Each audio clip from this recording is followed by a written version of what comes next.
Hi, my name is Clare and I'm the mother of 3 teenagers with FASD.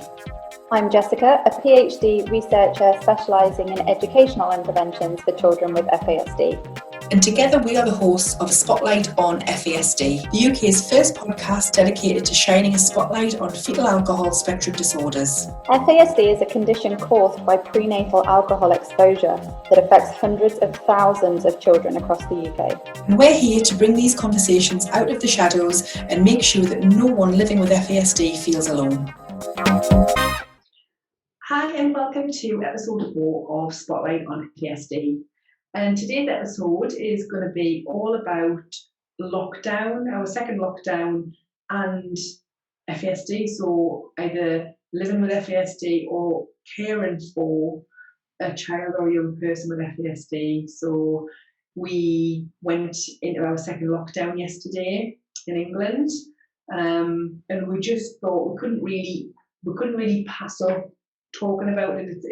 It's a huge issue, and we just wanted to touch today on how that impacts on our children and young people with FASD. And the impact that has on carers as well, the parents, the primary caregivers, that knock-on effect, just how it impacts the whole family, the whole home. Because because more we were talking earlier about how children with FASD Ralph described it, they've got so many skills as well as struggles, and they're like chameleons. They will adapt to any situation because they're survivors, because they've had to survive from the beginning. And one way that I think this is a trait with every person with FASD, is their kind of hyper vigilance. They are so aware of a change in someone's body language, tone of voice, facial expression, the way you hold yourself. Even if you think you are, I talk loads about fake it till you make it, and so you pretend not to be scared in a situation or stressed, but they can, they are so good at sniffing that out. And I think at the minute there are very few people who aren't scared and worried and have got no idea what's going on, when this is going to end.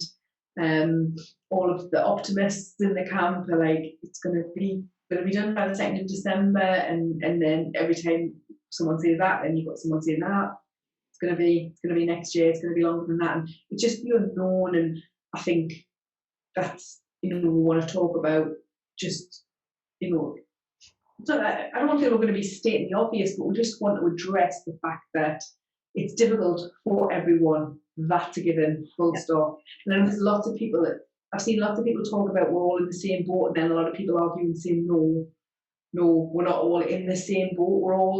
We're all kind of in the same storm, but all of our boats are very, very different, right, and carry very different, very, very different things. So we know that it's difficult for everybody, but particularly difficult when you are trying to navigate it either with this hidden disability yourself, or trying to navigate your children or young people through it. Yeah. And we were talking earlier about how the schools remaining open this time will be providing a structure and a routine for children that they are used to. There is that little bit of normality going to school, but as Claire said, I think it was last week's episode actually, when we were talking about sleep, the first lockdown where schools closed actually for Claire made life a lot easier. Oh, completely. Like it took a global pandemic for me to get probably my first real rest in a decade, because it was like our life was taken off a pressure cooker. It was just taken off the heat, and we were able to go at a pace that suited everyone. My life didn't revolve around what time is he going to fall asleep, what time I'm going to wake up. I'm going to be able to get him in the right frame of mind, to be able to get him dressed, to be able to get him downstairs, to even think about getting it towards the taxi, to be able to get into school. That just vanished, and it just made things so much easier. So there's 2 camps, and I've spoken to lots of parents about this. There are the the children with FASD who school is just such an ordeal anyway. It's just a horrendous place of anxiety. So there's the parents who wish that school was closed down. I think a lot of us wish that school kind of was closed down because that would be a real lockdown.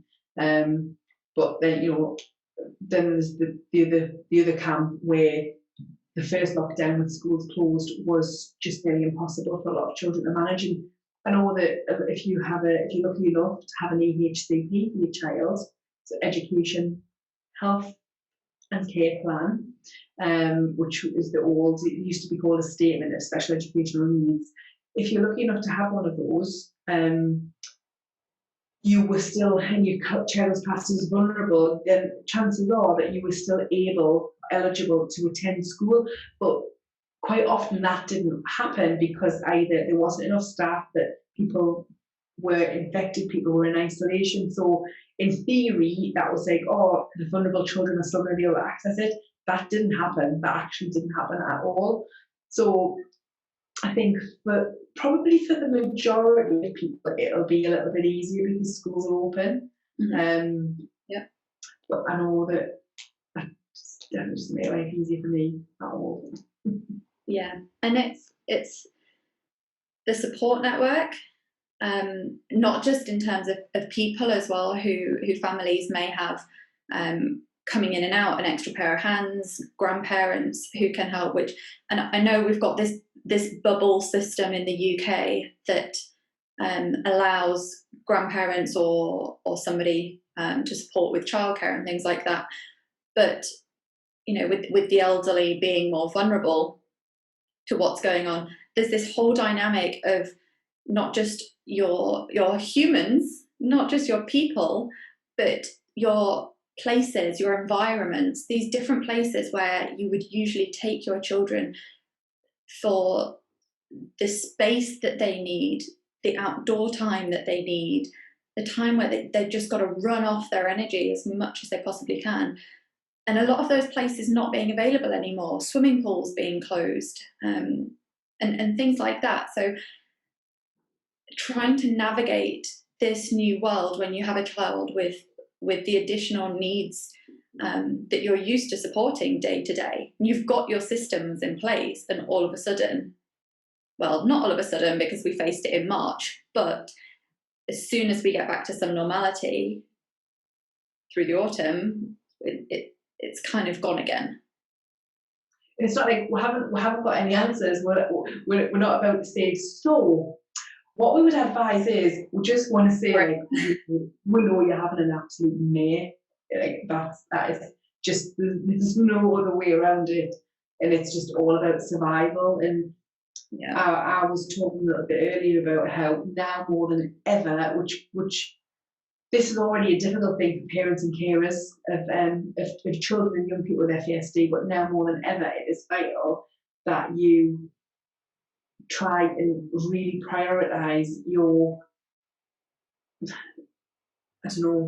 sanity. I'm not even going to say, like, because a lot of the time when you say self-care, you think of, rest and recreation and like go have a spa or don't get your nails done. All of that stopped anyway, but not even at that level, because I think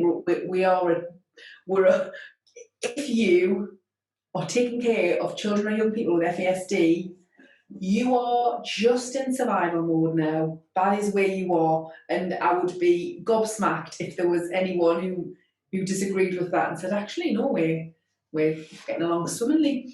So you're in absolute survival. So today, I managed to get into B&M to buy a new bin because my bin was smashed in a little bit of a muddle a couple of nights ago.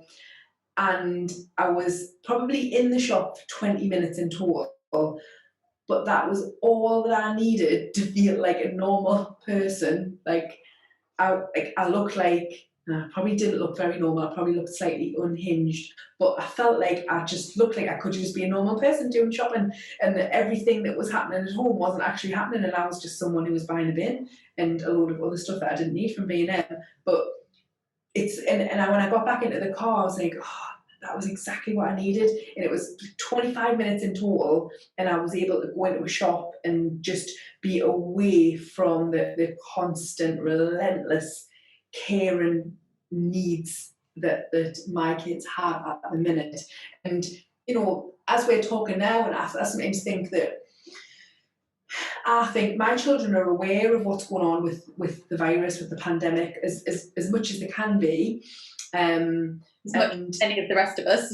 Yeah, but also I wonder, is it impacting them more than I imagine that it is? Am I keeping them as cocooned from it as I believe I am? So, you know, because we've got there's a lot of not behaviours, because that's not the word. There's a lot of raised anxiety in our house, which is FASD symptoms are in full force at the minute, and maybe it is a mixture of all of this. And I think that, you know, it could be that even if they're kind of walking past and they're listening to the news, everything is just so that, you know, they're not just picking that tension up from us.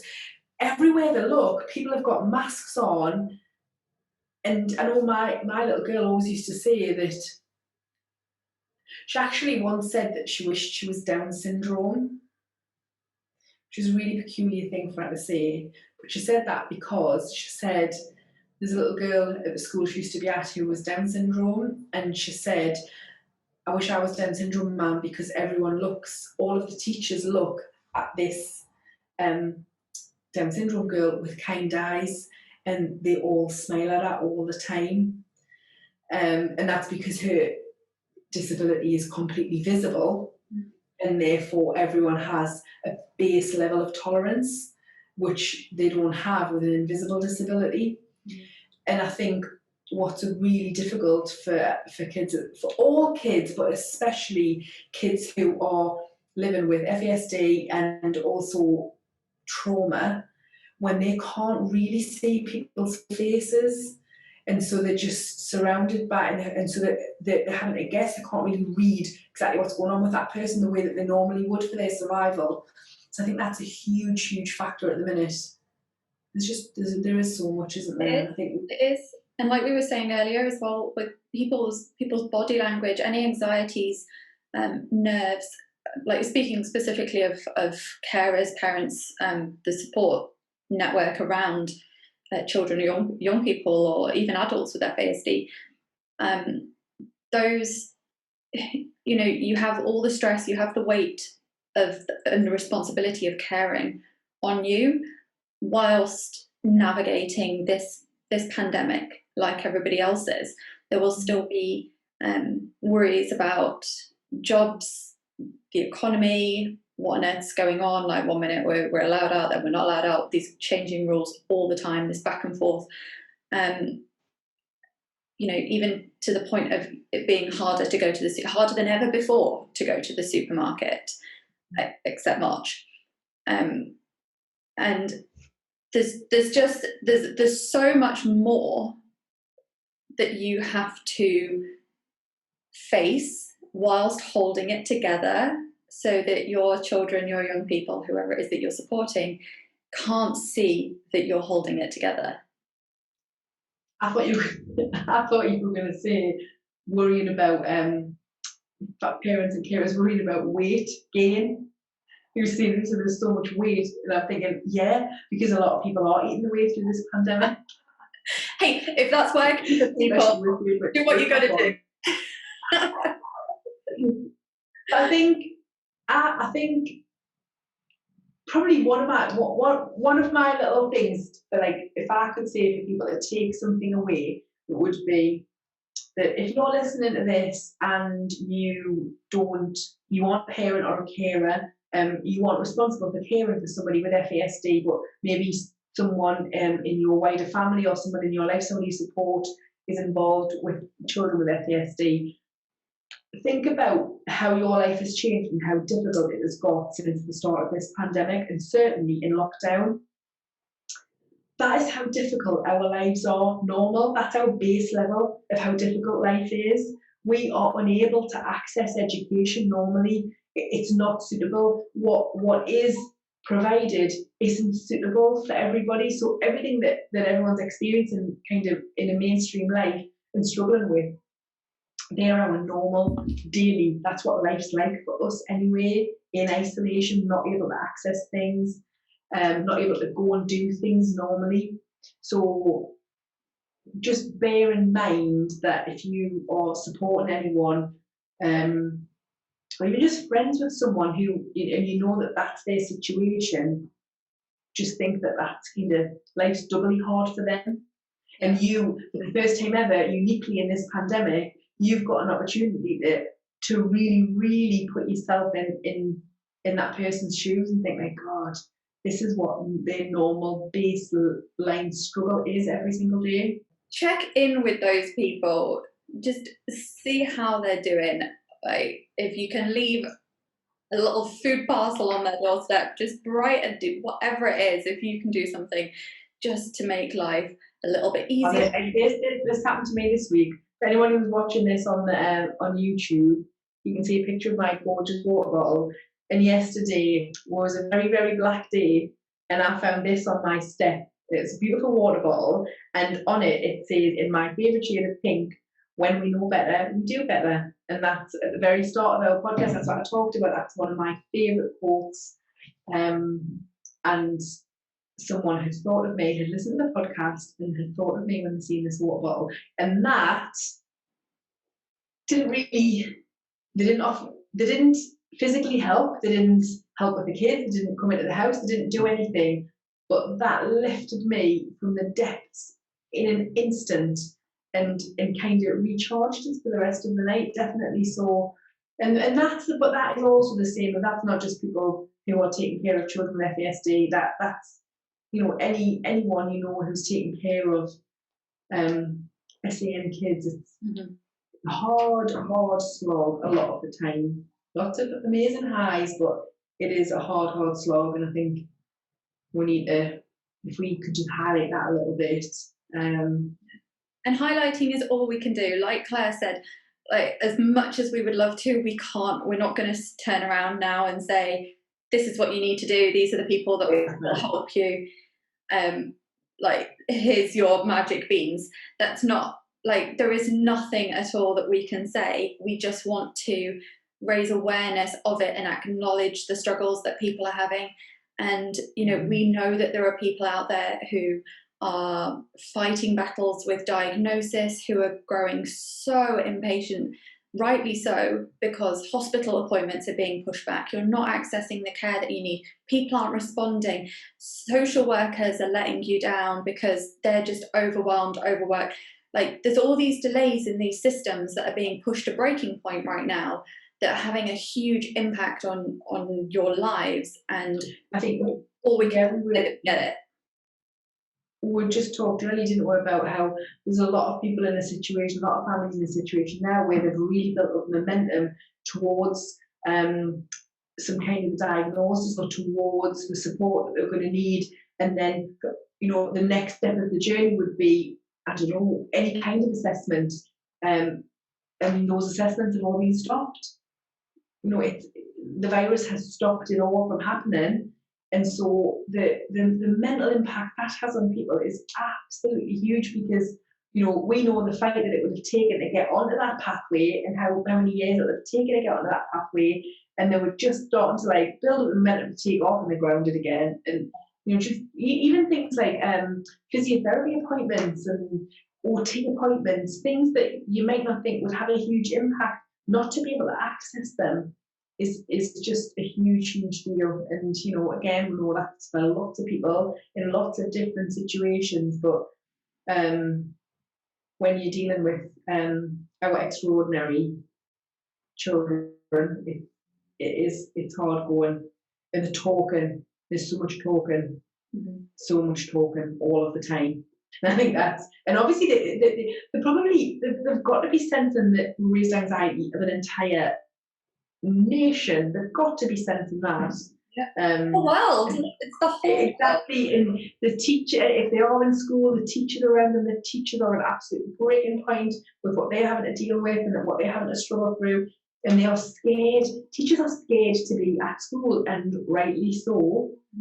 And the kids are picking up on that. So I think I've noticed a lot more talk. So and questions that you're like, oh, don't really know how to answer that, because like your gut instinct is, I don't think I want to answer that honestly, because it's going to really scare you and me. So let's try and change the subject. But there's a lot of that going on, and I can, my kids are older. I can only imagine that's even trickier for some of the little kids, because they're so. Our kids' minds just never seem to switch off from thinking, and which is a good thing, but sometimes a bit of a curse as well. Yeah, and many of them will hear everything.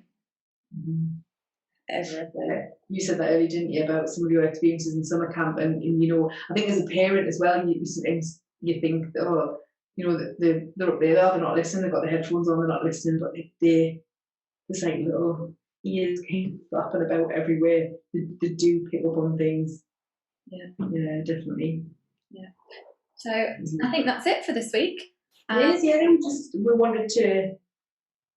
We couldn't let it pass. It's too big of a deal for us not to talk about, and it's not that it's a specific topic to FASD, but we have in our little FASD or big FASD world, we have our very specific struggles that it's brought, and we just wanted to highlight again. And because we've had some lovely messages from people saying, that it's sort of like, it's lovely that we know people are listening, but also that it's making people not feel alone. And as a parent, that was my ultimate aim, my absolute ultimate aim, that someone would listen to this in the middle of the night, in the middle of an absolute crisis, and not feel alone. And that's already happened, so that's wonderful. So we couldn't, lockdown yesterday, we couldn't not talk about it. Even more important as we're being further distanced from one another and more isolated, especially with winter approaching and everything else. So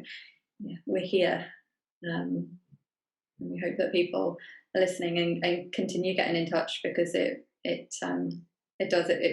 We love to hear that people are listening, and we love to hear that we're making Clare's dreams come true, and making sure that those parents out there listening don't feel as alone. I'm so easily pleased. It's huge. It is. No, it is. It's a huge deal. It is wonderful. It is making us really happy that we're able to help people. And in a couple of weeks, we will have our first guest. We're going to have our first guest. First guest is coming. So we're very, very excited about that. So it won't just be our voices. There will be a third voice in a couple of weeks' time. So keep posted, and we'll be able to find out who that's going to be.